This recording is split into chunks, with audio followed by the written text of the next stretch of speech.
And here we are. Jai Shima Narayana, Jai Jagannath. Jai Shima Narayana, Jai Jagannath. Thank you my obeisances to you. For participating.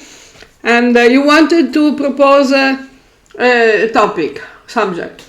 Yes, Mataji. My topic was related to Tantra. What is the path of Tantra? The reason why I asked this, Mataji, is that a lot of people who listen to who follow you and listen to your work would have entered Sanatana Dharma or as through the path of Vaishnavism, or who were maybe born as Vaishnavas.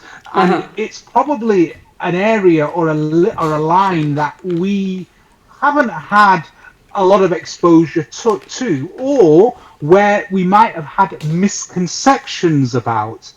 You hear about these other paths, and sometimes, Mataji, they are erroneously, and I say this, erroneously called left-hand paths by people who either don't know it themselves or who are misfits. Yeah, but that is also very widespread, not even in people coming from a Vaishnava background. That is a normal misconception.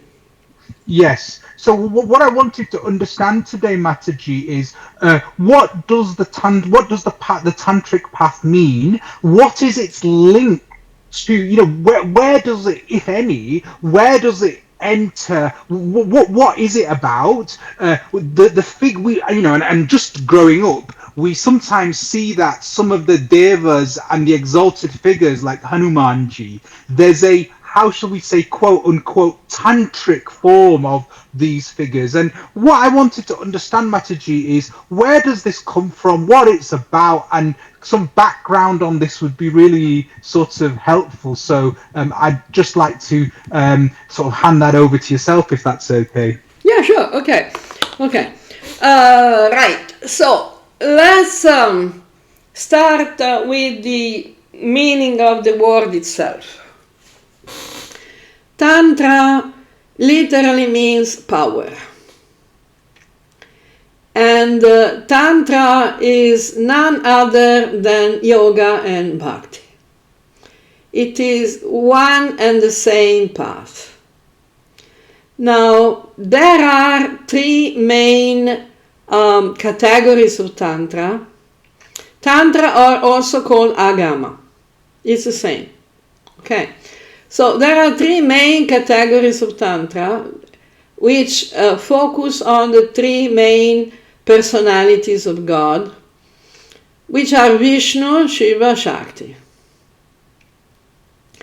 And then there are two minor tantric traditions which are focused on Ganesh and Surya respectively. So the Tantra focused on Vishnu is called Vaishnava Tantra or Vaishnava Agama. There are two main groups of texts and traditions in the Vaishnava Tantra. One is called Pancharatrika, and the other is called Vaikanasa. One is Pancharatra, the other is Vaikanasa. Pancharatra is the one that is most famous, especially in the north and east India. In fact, you might remember Rupa Goswami in Bhakti Rasamrita Sindhu writes Shruti Smriti Puranadi Pancharatrim Vidhim Vina Aikantika Harer Bhaktir Utpatayaiva Kalpate, meaning that the exclusive devotion to Hari that is not supported in accordance to the Shrutis, the Smriti, the Purana, and the knowledge of the Pancharatra, is just a fantasy, imagination, and it's actually a disturbance to human society. So not only that's fascinating, Mataji, because that, how shall we put it, that goes somewhat against the grain of course. perhaps modern Vaishnava teaching. Let's just leave it at that, shall we? No, it's not Vaishnava teaching, it's misconceptions about Vaishnavism. And especially misconceptions born from lack of actual knowledge. And in fact, one thing that, Rupa Goswami is not exactly, a non-authority in Gaudiya Vaishnavism. No, he's not small fry. Yeah, it's not he's a small fish, And not only that, but the whole knowledge of mantra, especially bija mantra and mula mantra, what to speak of yantra, is only contained in Tantra. Without the tantric texts, specifically for Vaishnavas, the pancha, vaikanasa, there are no mula mantra, no bija mantra. So, Mataji, that the first thing here, the first learning point is Tantra is not a quote-unquote separate path from quote-unquote Vaishnavism. Absolutely. It's very much integrated within the practice of Vaishnavism. So that's the first learning point. Yeah, the big learning point. That's important. Yeah, and as I was saying, it cannot be separated from yoga and from bhakti. Because basically Tantra is the category of texts and tradition that teach how to worship the deity. It's a deity worship tradition. So the actual initiation is in Tantra. So Mataji, if someone was to come to you and ask you, what is Tantra? Please define Tantra as a running header. Is that the definition you would use? Yeah, Tantra is the knowledge of, scientific knowledge of worshipping the personalities of God, of Brahman, Param Brahman. Okay, well that's fascinating because I had this misconception of it being, it's about magical powers and spells. Lots of people translate the word mantra as spells. Including the Maha Mantra, that's a spell, incantation. We know it's a bad translation, bad idea. So this idea that you got is mostly due to the colonial Indologists, who wanted to present Hinduism as some kind of, magic, black magic or stuff like that. But it's a very, incorrect vision. So with that in mind, Mataji, you've given that's a wonderful running header. I'd love to now, I know very little about this, so I'd love to hear from you now a little bit more about what Tantra means, especially with the other, and how it applies maybe outside the context of Vaishnavism and both within Vaishnavism, if that's all right. Yeah, sure. As we were saying, there are three main categories of Tantra, which is Vaishnava, Shiva, and Shakta. Okay. Now, these are not in competition with each other. It's not that the Shiva Tantra is against Vishnu, or the Shakta Tantra is against Vishnu or Shiva. In fact, even in the Vaishnava Tantra, we have instruction on how to worship Shiva and Shakti.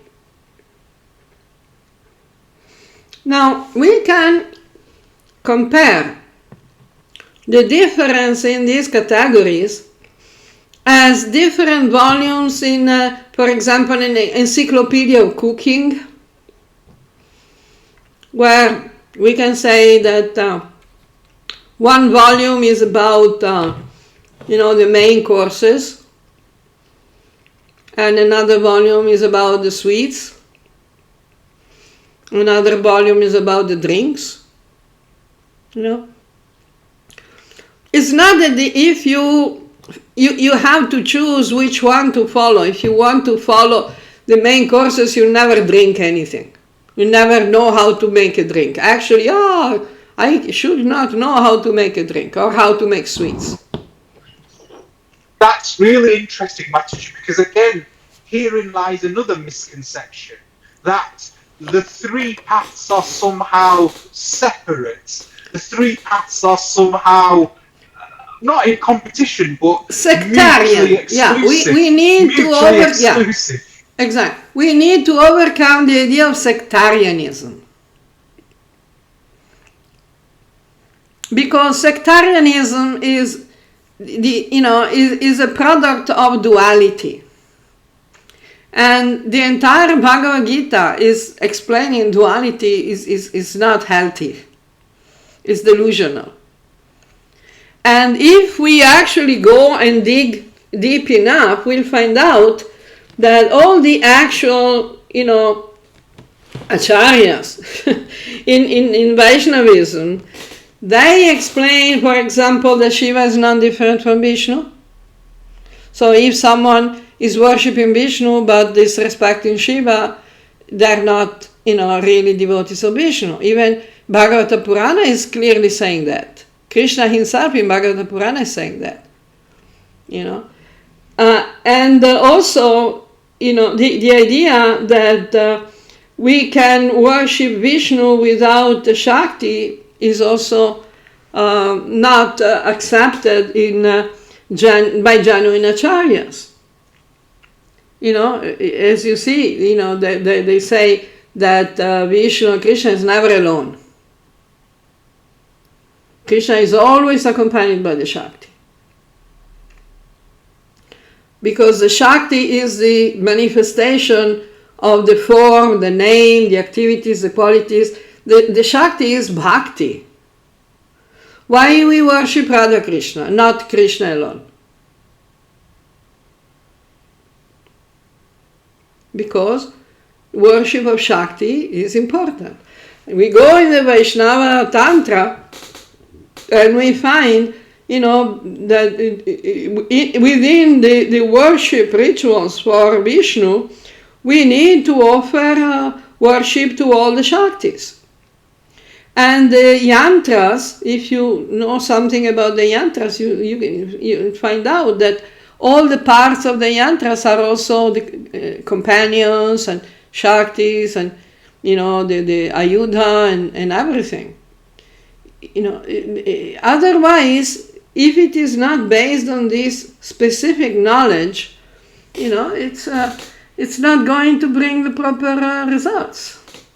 This is why the initiation into Vaishnava Tantra was considered the actual initiation.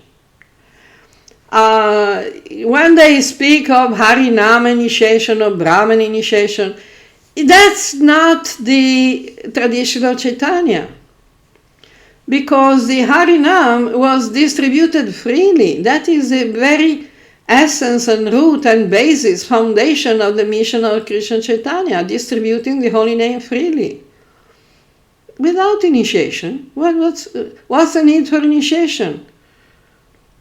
Shikshastra can say there are no rules. So, Mataji, that's an excellent sort of synopsis of the Vaishnava side, and I'd like to ask you I'd like to again clear another misconception, which is, for those of us in the Vaishnava tradition, predominantly, who have been raised in that Vaishnava tradition, we sometimes look at the Shaivite Vaishnavism, and the Shaivite tradition, and we sometimes see and the Shakta tradition, we sometimes see more, how shall I put it, ferocious forms of the Okay, deities. we are getting there. We are getting there, yes. But we also have the ferocious forms in the Vaishnava tradition. What about Narasingha? No, absolutely, absolutely, we do. Indeed, we do. It's just that that's sometimes overlooked by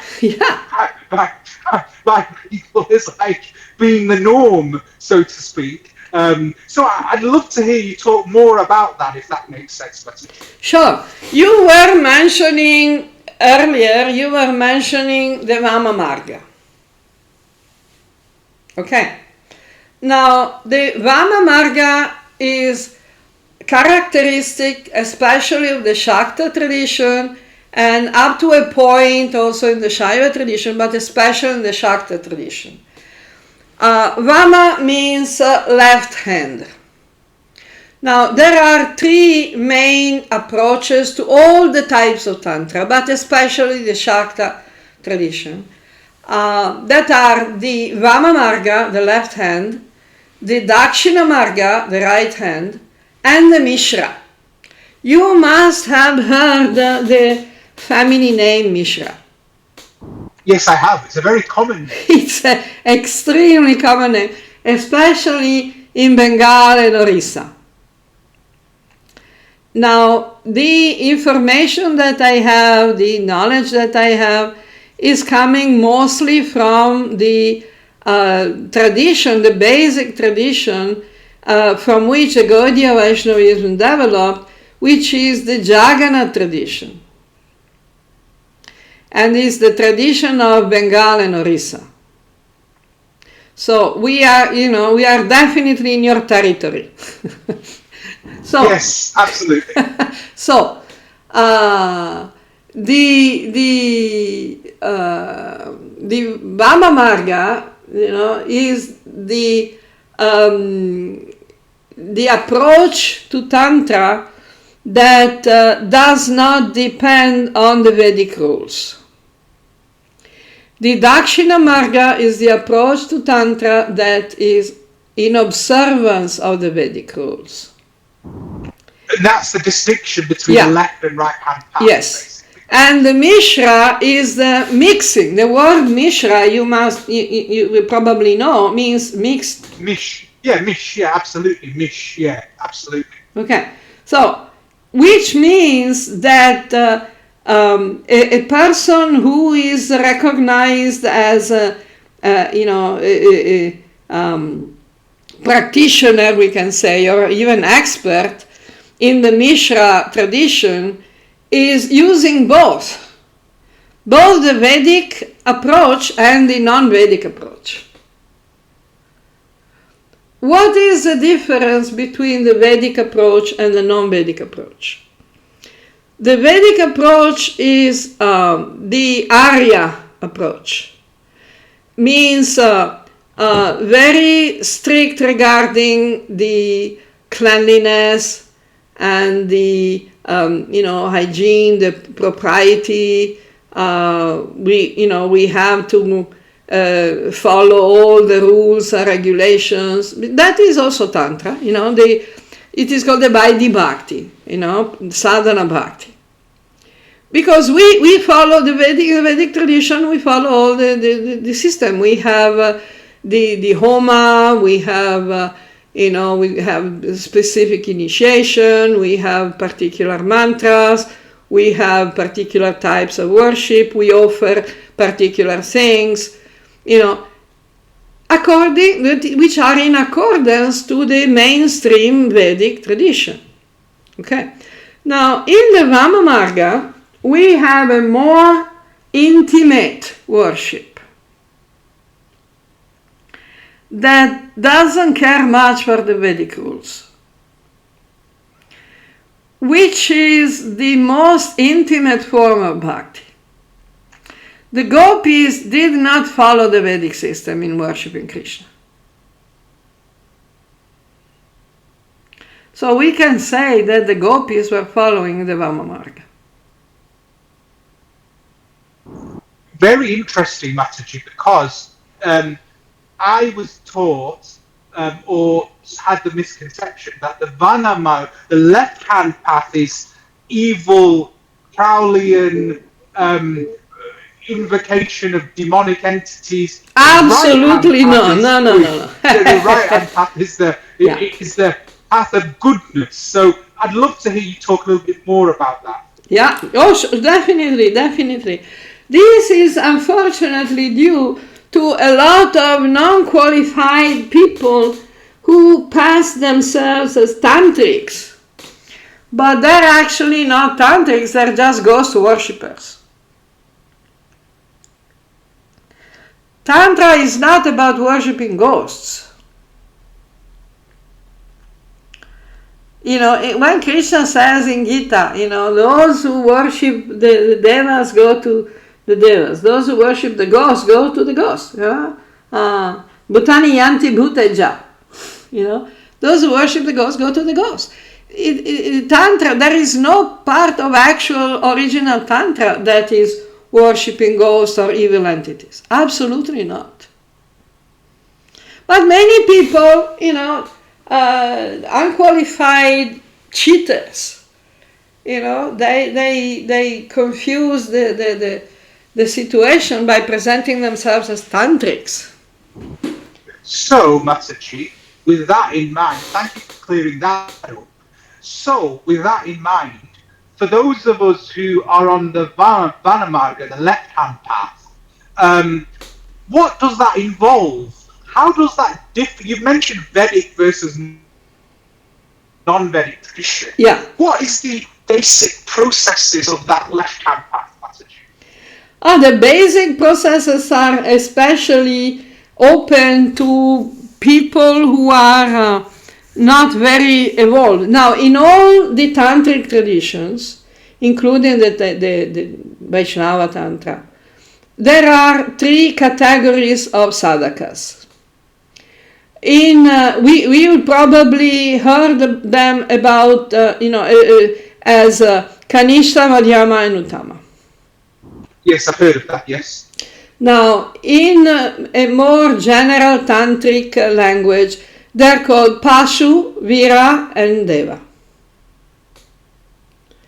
The Kanishta Adhikari is the pasu, is the lowest level of sadhaka, which is not very different from animals. The higher level of sadhaka is called vira, which is the human level, which is practically called in the tradition that you know better, is called madhyama.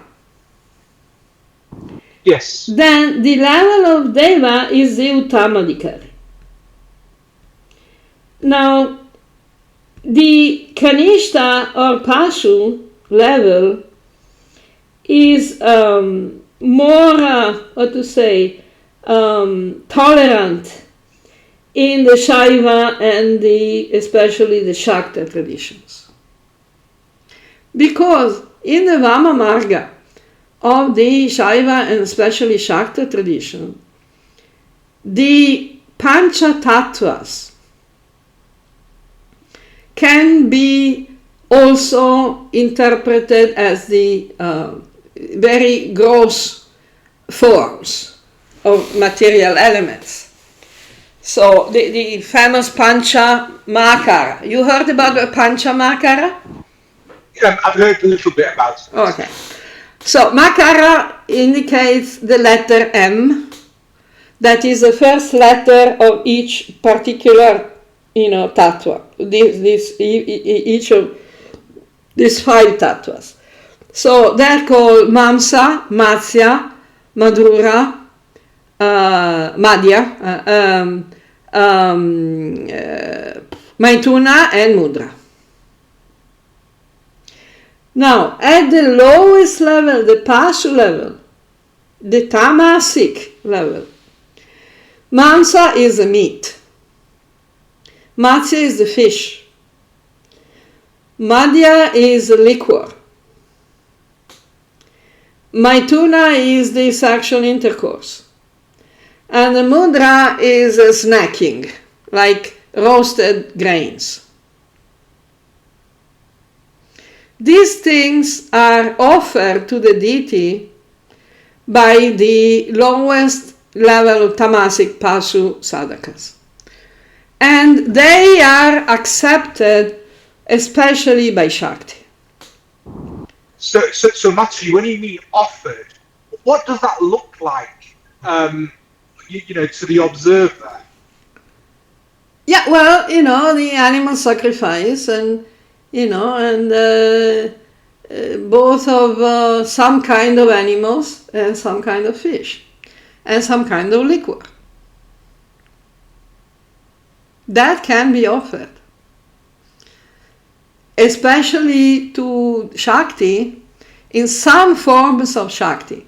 But of course, there must be rules. There must be rules. For example, for animal sacrifices, only specific types of animals can be offered. Like, for example, there must be male animals. No female animal can be sacrificed. And there must be adult males. And of the species that are considered criminal species. Means species that are dangerous or to humans. For example, the buffalo. The buffalo is a typical. And the he-goat.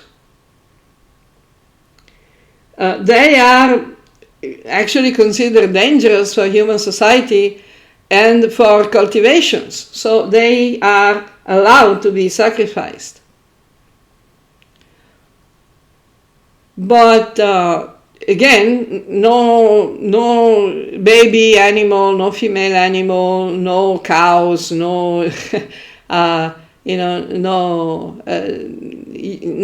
good animals can be sacrificed. And in some cases, even human sacrifice is allowed.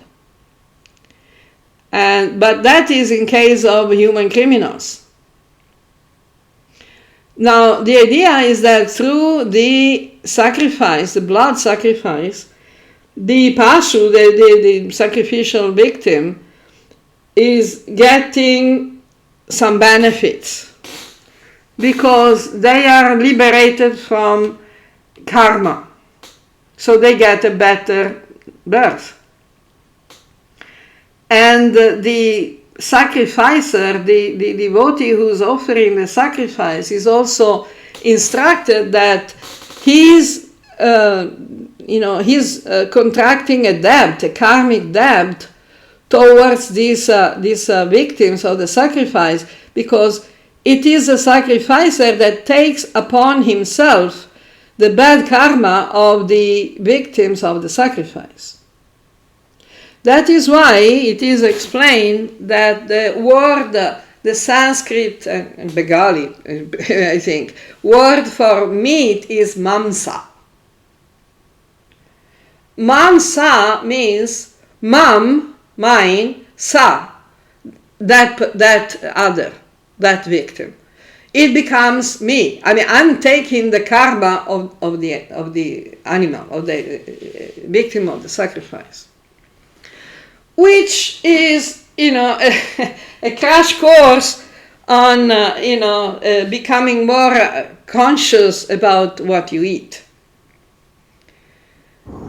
Is that why Srila Prabhupada used to talk about, if you kill animals, you will get their bad karma? It's not just Prabhupada.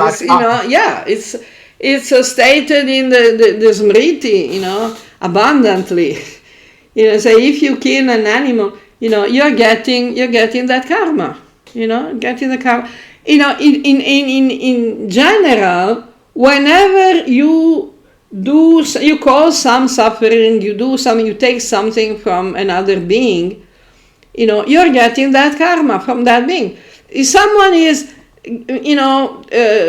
attacking you or robbing you, they're taking on themselves a big part of your bad karma. So, with that in mind, Mataji, you mentioned animal sacrifice. What about things like liquor and other forms? That's the first question I have. And then second is, what is the end point, Mataji, of such a sacrifice in Tantra? Yeah, this is, we remember, this is still on the level of pasu, on level of tamas and rajas. It's a gradual purification. You may remember, you mentioned Bhaktivedanta Swami. He also said that, it was made in such a way to regulate the consumption of meat. So, Mataji, in essence, what this means is that the average person would only sacrifice and consume the meat or the alcohol at very, very specific times. Yes. And the rest of the time they were completely abstinent from these behaviors. So in a way it regulates and it narrows down the use of such substances during only specific periods, basically. Yeah, and through a particular ritual that was meant to make them more aware of the exceptionality, of the implications of such consumption. And through the purification, through the offering, that substance was purified. And this is especially regarding the non-vegetarian things, meat and fish. There were no eggs. Eggs were never offered, But meat and fish were offered by the lowest, pasu sadhakas in tamas and rajas and tamas. And they were accepted by the deity, not directly but indirectly. Because even Mother Kali doesn't, eat that stuff. But because we know that Mother Kali and Shiva as well, up to a certain, some forms of Shiva, are, have some ganas, some servants, some companions that are not exactly sattvic. Yes, I've heard that there is like an army with Shiva and Mahadeva, and also Mahakali in the Srimad Bhagavatam has a sort of group of quote-unquote witches. That's what Dakinis and Vitalas and all these weird beings are actually protected, taken care of, by Shiva Shakti, but not because they do things, the beings, whatever these beings do is ordered by Shiva Shakti. This is a big mistake to think like that. They're just like the dogs, When you have a friend who has some dogs, dogs will be dogs. It's not that dogs behave exactly, all the behavior of dogs is what they have been taught or ordered by their master. Dogs will be dogs, but they will be controlled and they will obey the master if, the master is telling them, stop that. I totally understand. It's like having a as a pet. Exactly, they're pets. Yeah, that's correct. So when you go and, visit a friend who has some dogs, and you bring some dog food as a gift, it's not that your friend wants to eat that food. But your friend will accept that gift and give it to the dogs. Totally understand. And this is the indirect form. Yes. This is the indirectness that you alluded to earlier on. Exactly. So these fake tantrics who want to deal directly with these ghosts and weird beings, they want to deal with the dogs without dealing with the master of the dogs. So in essence, what these people want to do is invoke these ancillary beings without thinking, and that's the deviation, Mataji, effectively. That's the problem. That's the problem. Because, dogs will be dogs.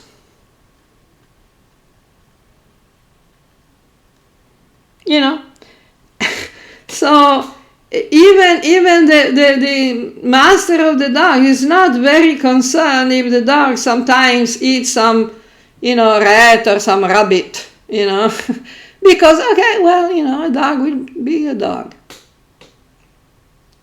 So Mataji, this brings me to the next point, which is that what is the end point of, as an observer, as a neophyte looking at this, what is the end point of such lower forms of sacrifice? I don't want to use the word lower, of these forms of sacrifice. What is No, they're actually lower. They're actually lower. We can use a definition because it's factual, The purpose is to gradually help very low people, people with very low mentality, to gradually help them to become more elevated, more conscious. It's a gradual approach. It's like, I remember one thing that, impressed me a lot. There was a story about Bhaktivedanta that one drunkard went to see him and he said, oh, I cannot chant the mantra, the Maha Mantra because I drink, so alcohol, I cannot chant. And then Bhaktivedanta Swami said, okay, yeah, well, every time you drink, you chant Hare Krishna. Because, so the point was not to encourage him to drink. The point. So Mataji, I've got. Yeah. Please, carry on. No, it's okay. Tell. What I wanted to ask Mataji again is another misconception, which is, I asked you about another misconception, which is that sometimes people, because you mentioned Margali, and sometimes, Mataji, people equate the worship and the of Margali as being quote unquote more low, quote unquote materialistic, quote unquote lower.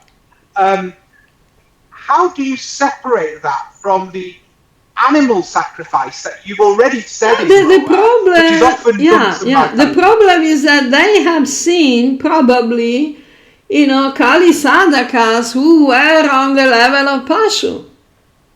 So they got this idea because Vishnu doesn't accept that. It's just because Shakti and Shiva are more compassionate, more tolerant. They're more, more open to even degraded people. That people, the observers, ignorant observers think that the devotees of Shakti and Shiva are more degraded. The point is that Vishnu is much stricter, towards his devotees. He doesn't accept degraded people. Vishnu said, okay, you want to be a devotee, okay. Stop doing degraded things. It makes complete sense, Mataji. So what you're saying is this is for a different psychology. This is for a different mindset, Mataji, of devotees. Yeah. In fact, I have, connected, especially in Puri. Puri is the main center of Tantra. All the Tantra is coming from Orissa. Uddiyana Tantra. The Jagannath tradition is extremely tantric. So I have, learned a lot from very advanced tantrics.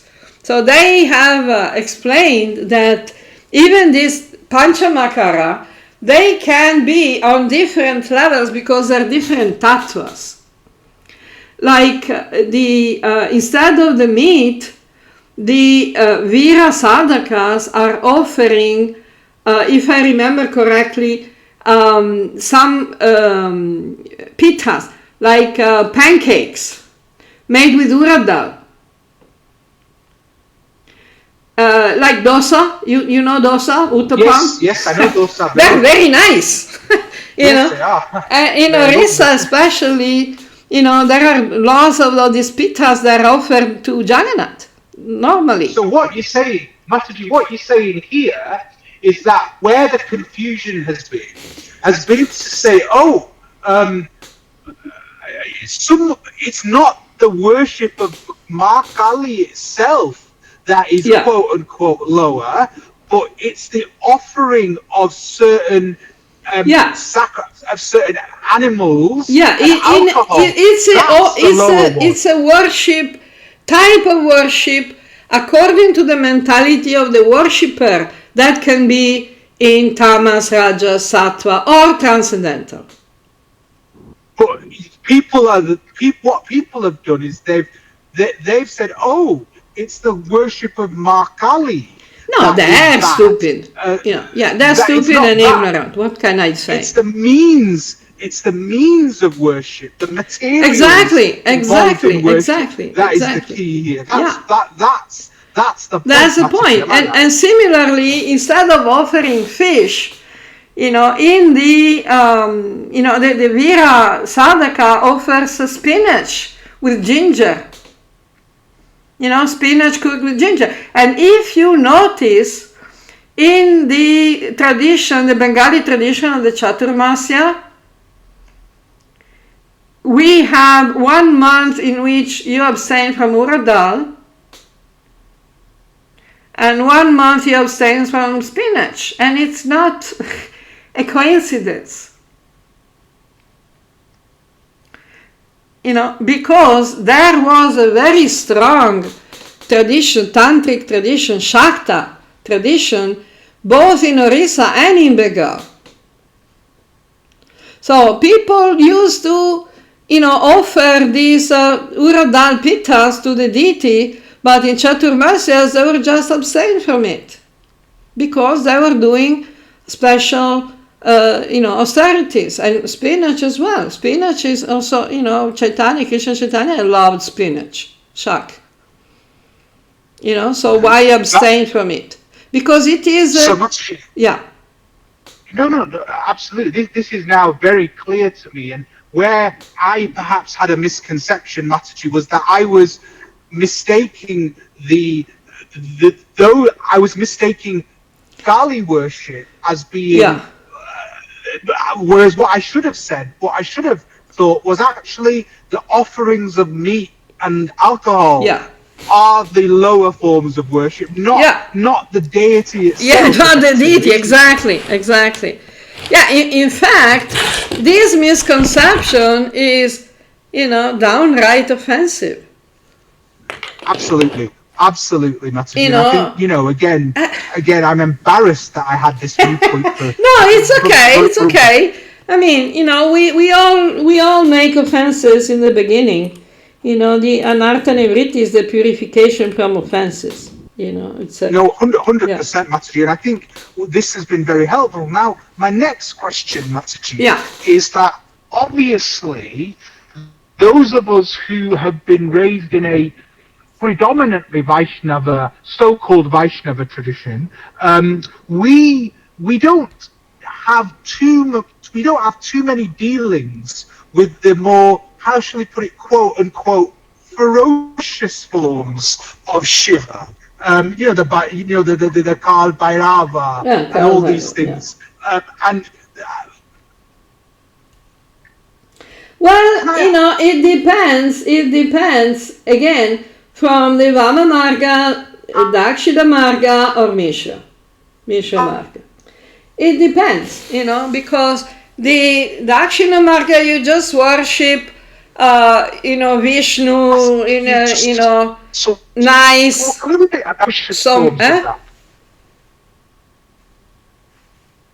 Sorry? Yes, Mataji, so please carry on. Yeah, so, according to the Dakshina Marga, the worship of Vishnu is mostly, is in the Vishnu form, Narayana form. The nice, Soumya, benevolent and everything. In the Vama Marga, the worship of Vishnu is Nishinga. And in the Mishra Marga, it is, you see Nishinga in the bhadra Nishinga, not the ugra Nishinga. So, in the same way, yes. In the Dakshina Marga, you worship Shiva as, in the Soumya aspect, as the guru. Yes. As the... is that why he's called Adi? Yeah. It's why it's called Adi Guru. Adi Guru, it's a very benevolent aspect, very peaceful and, very balanced and, quiet, and he's called, like the Dattatreya, Dattatreya is a typical Dakshina Marga. Oh yeah, Dattatreya, yes. Yeah, yes, it's a guru, Adinath, Adi Yogi, Adi Guru, whatever. And in the Dakshina Marga, you worship Shakti as Lakshmi and Radha. Yes. Because it's still Shakti. Sorry. I mean, So, in the Vama Marga, you worship Kala Bhairava. You worship Bhairava.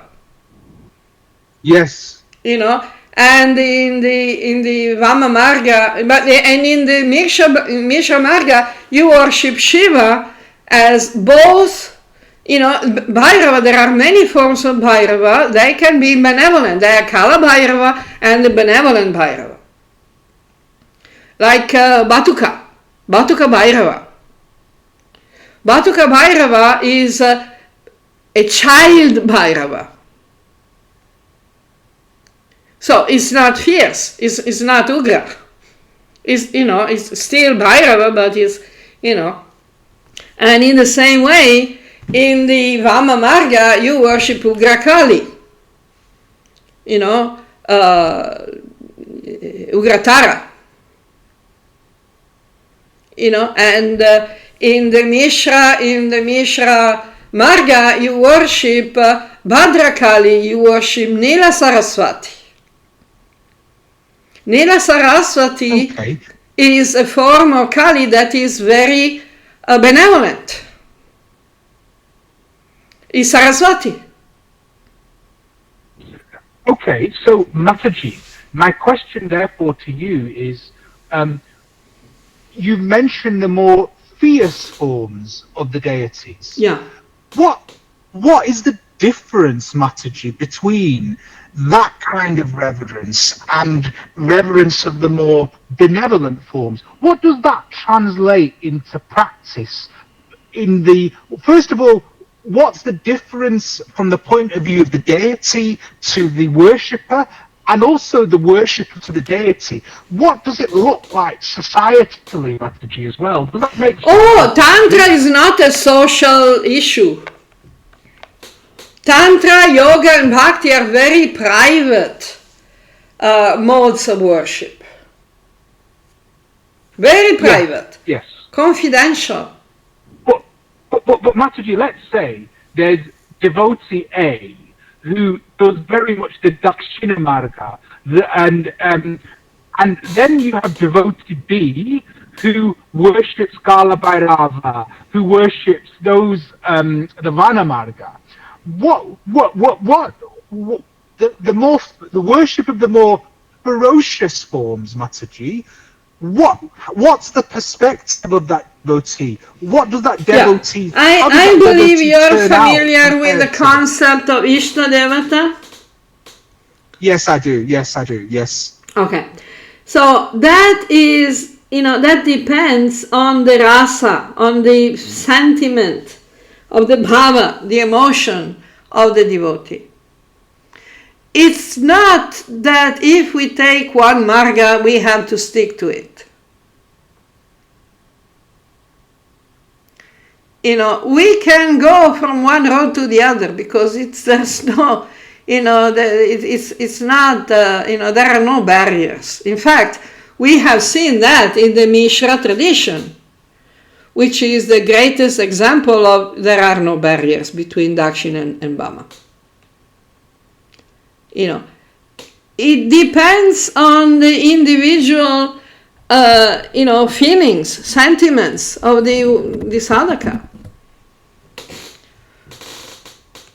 And, the mishra is considered the highest because it can appreciate the personalities of God in both forms. So, Mataji, again, looking at it from a neophyte perspective, particularly in the path that I may have been raised in, you see this so-called benevolent form, Yeah. and then you come across the ferocious form. Okay, there is a bit of connection problem. You ask yourself, yeah, what is the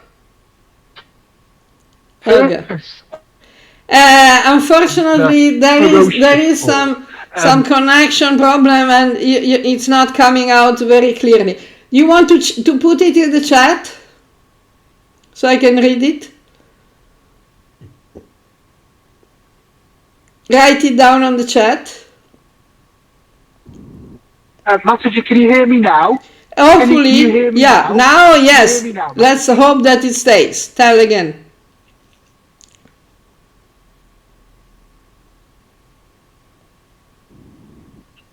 Can you hear me now, Mataji? Can you hear me now? Now I can hear you. Let's hope I can keep hearing you. Try again. Can you hear me now, Mataji? Yeah, but Can you hear me now? Vishwajit, when the connection is not good, it comes and goes. I can hear you one moment and then next moment, I don't know. Maybe yes, maybe not. So, just try to say it again. Can you hear me? Yeah. Okay. What is the purpose of the ferocious forms of the deities, like Kala Bhairava? What does that achieve in comparison to the more benevolent forms? No, okay. I can see the problem here. The problem is that you have absorbed this idea that we worship the deities for a purpose. So we get something, we achieve something. And that's not exactly. Appropriate. Because we should worship God, just out of love, unconditional love, not because we want something. Unfortunately, there are lots of absolutely not qualified so-called tantrics who say, oh, to get this benefit you have to worship that form, you have to, because it looks like you're going to the to the mall, to the market. You want bread, you go to the baker's. No, I think, Mataji, my question is also, is that obviously it's one of conditioning, because we meaning the royal we, not you, but people like us. Yeah, okay. We are people like me. We are people like me. I am used to a form of God, quote unquote, that is so-called, that is what people classify as benevolent in appearance and manner.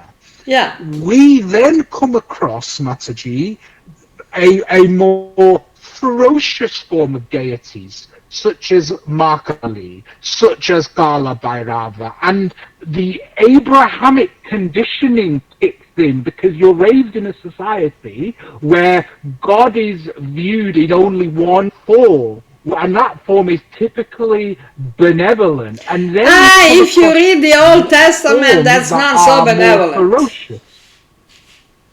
Well, they yes, say he's benevolent, but he's actually not. Yeah. Yeah. Yes. Yeah. I mean, but what I'm saying. No, the point is. For obvious reasons. No, I understand. They're presenting God as benevolent because they want the worshippers to be cowards, to be fearful. So, it is true that when we meditate on some form of God, some qualities of God, we develop those qualities. So, the tradition says if you want to get health, you should worship Surya. But not because you choose to worship Surya as your Ishta Devata. It's because by meditating on the qualities of Surya, you develop the same qualities. Now, the point is that you cannot separate Nishinga from Vishnu. You cannot separate Kalabhairava from Shiva. You cannot separate Ugratara from Bhadra Kali. You cannot choose one instead of the other because you're going to get better benefits from one instead of the other. You can meditate on Bhadra Kali or Adi Guru or Vishnu Narayana because you feel you feel more attracted to those forms. But you cannot say that you're choosing this deity rather than another deity because you're getting better benefits. Because you have a better purpose. But the better purpose is served if you worship the benevolent form of the deities, because the deity is one. You understand?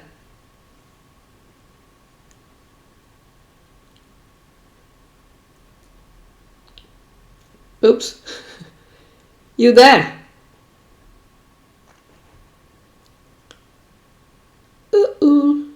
Okay. Can you hear me? I think the connection got, got weak on the other side. Can you hear me now? Maybe not. Your microphone is closed, huh? You know that. Okay. Anyway, so... Absolutely. Can you hear me, Mataji, now? Yeah, I can hear you now. You open your mic. Yes, I can hear you. Can you hear me? Yeah. Can you hear me, Mataji? Yes. Can you hear me? Yes. Can you hear me, Mataji? Can you hear me? Yes. Yeah, maybe you cannot hear me. I don't know. Again, I was saying, Mataji, can you hear me now? Yeah. Can you hear me now? Oh God. Can you hear me now, Mataji? Yeah. I can hear you, Mataji. Can you hear me? Good, yeah. Can you hear me, Mataji? Yeah, okay. Can you hear me, Mataji? Yeah, I can hear you.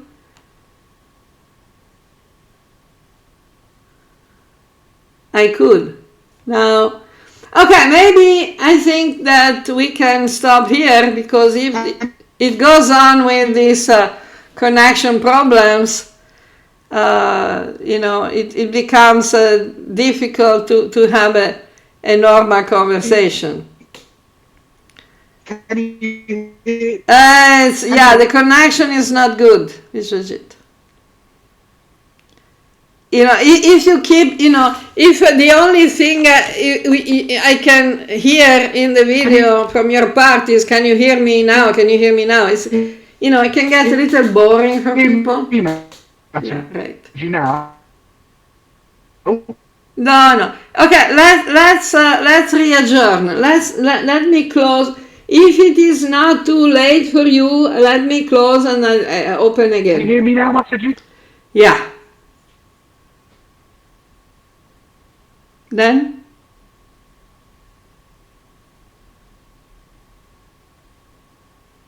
Okay, no problem. Okay, thank you. Jai. Jai Shimanaren. I'm sorry, Mataji, I think the connection is bad. Can you hear me at all?